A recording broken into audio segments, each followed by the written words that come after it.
Hello everybody, this is Marty from Marty's Moccasins and Things. If you liked the video, go ahead and like it.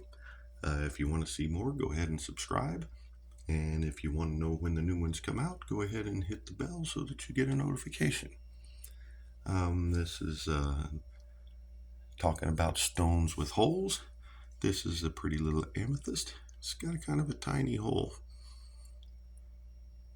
2 wires are not going to go through it. The easiest way to find this out is to just have a little scrap piece of wire, fold it in half. This is 20 gauge, and 2 20 gauge pieces are not going through that hole. So you know that you have to use either an 18 gauge, which you can check that real quick too. Here's an 18 gauge. 18 gauge will go through it. It's a little stiff, but it'll go through. So you can either use 18 gauge or 20. Ooh, maybe not. Boy, the 18 gauge is really tight. You'd have to do some pulling to get that through there, which may scar the wire. So we're down to using 20 gauge. Beautiful thing about amethyst is amethyst works well with gold. It works well with silver. It works well with antique copper, antique bronze, antique brass.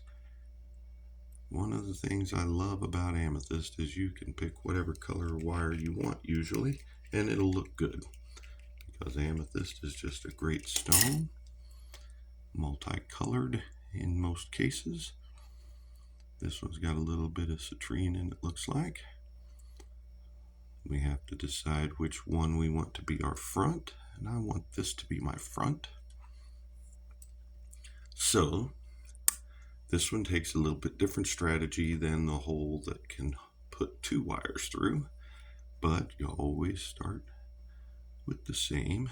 Gotta make a bail. I'm using 20 gauge gold wire. I've got about 16 inches.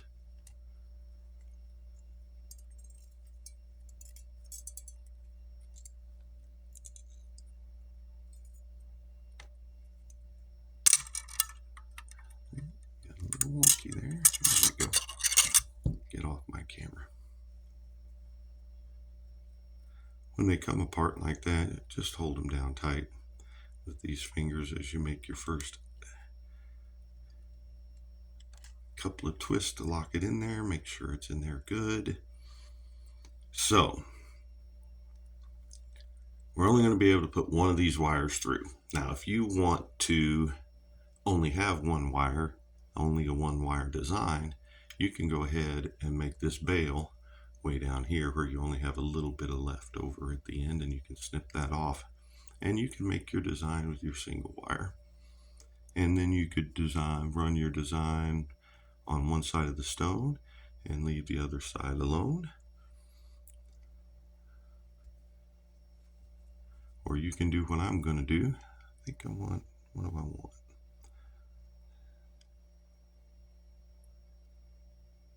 I think I want the white on the bottom.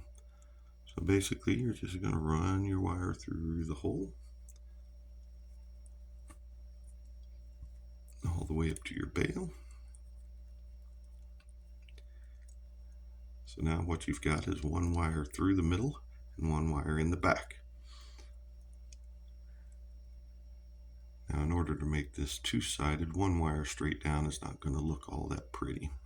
So you want to do something back here with this single wire. And I'm just going to run.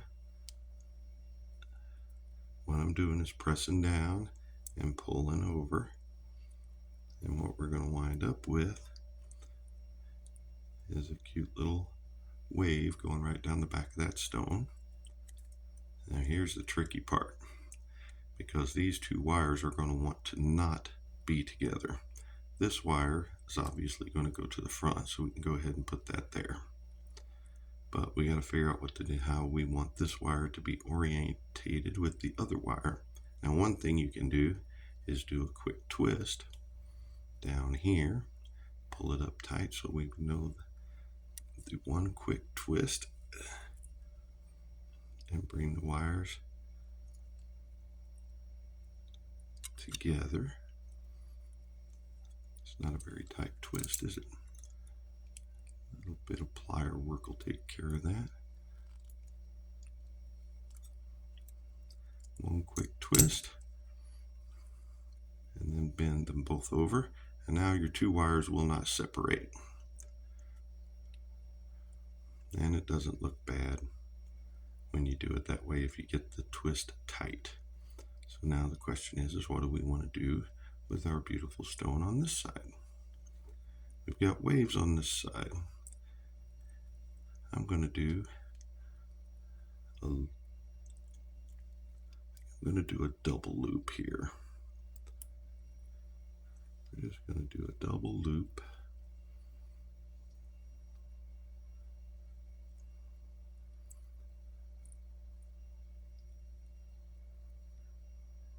It's just sort of a loose, free-handed spiral type thing. And then we're just going to bring it up and scarf it. Now, as you can see, I've got plenty of wire left over, but that's by design.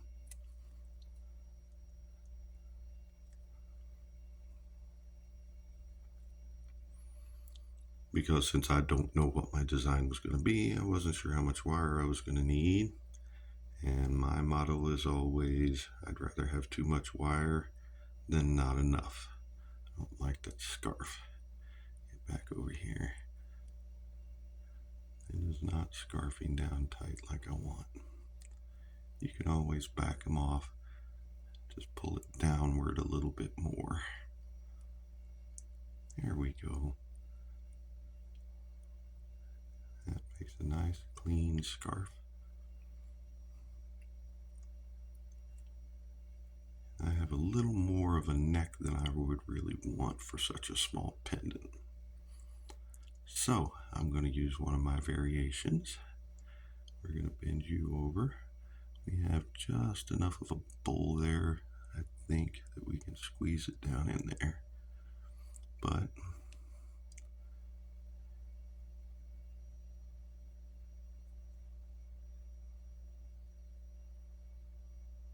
yeah, we'll do that.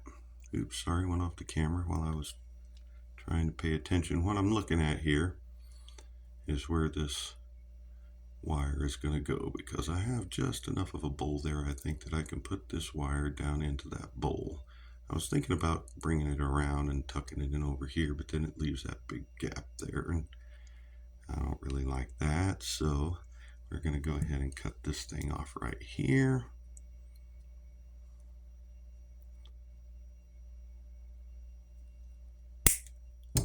Always holding on to your wires so they don't go flying into your eyes or across the room and land in your carpet so you step on it later in your bare feet. Squeeze that over and squish it down in there.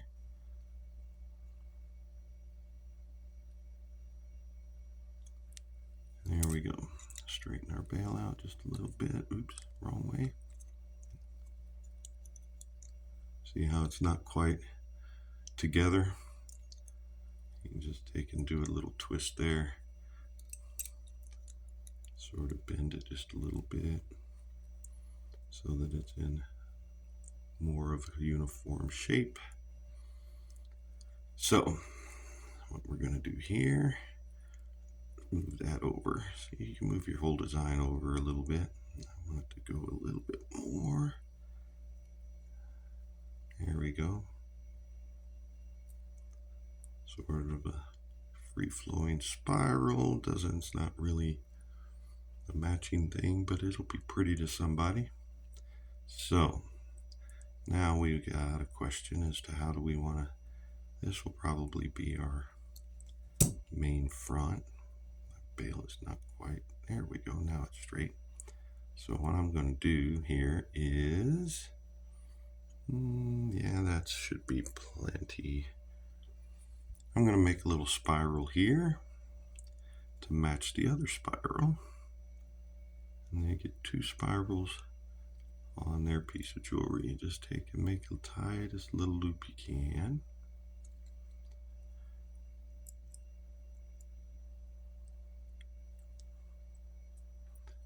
sure that it's fairly even and none of the scratchy parts are coming out.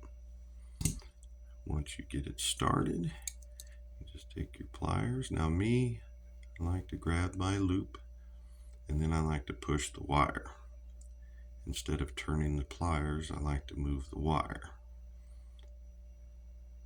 It just seems to be a little more of an even flow as you're starting. And then if it doesn't want to do it that way, you can use your pliers to move your loop along by turning in the pliers like that. Now when you get down close, you don't have a choice. You're going to have to use the pliers. Just bring it around into position. Push it down so that it will stay. Pushed it a little oddball. There we go. And now there is this pretty little, you're bent a little. Let's go that way. Let's go that way. Just adjust your bail as you need to. The wire is fairly pliable. Let's see how it lays. Still a little crooked. There we go. That's better. All right, so here we go. We have just this elegant swirl here on the back. A couple of really cool spirals on the front. And you can do whatever design you want to do back here as well. So you have a two-sided pendant. If you get tired of one side, you can just flip it over and wear it on the other side.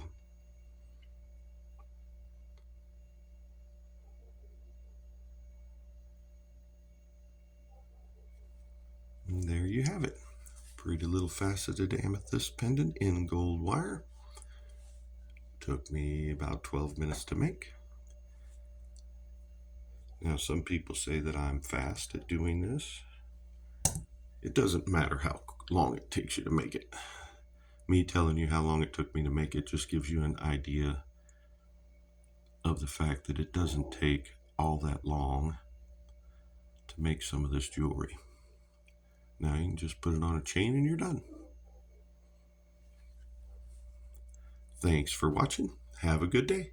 Bye.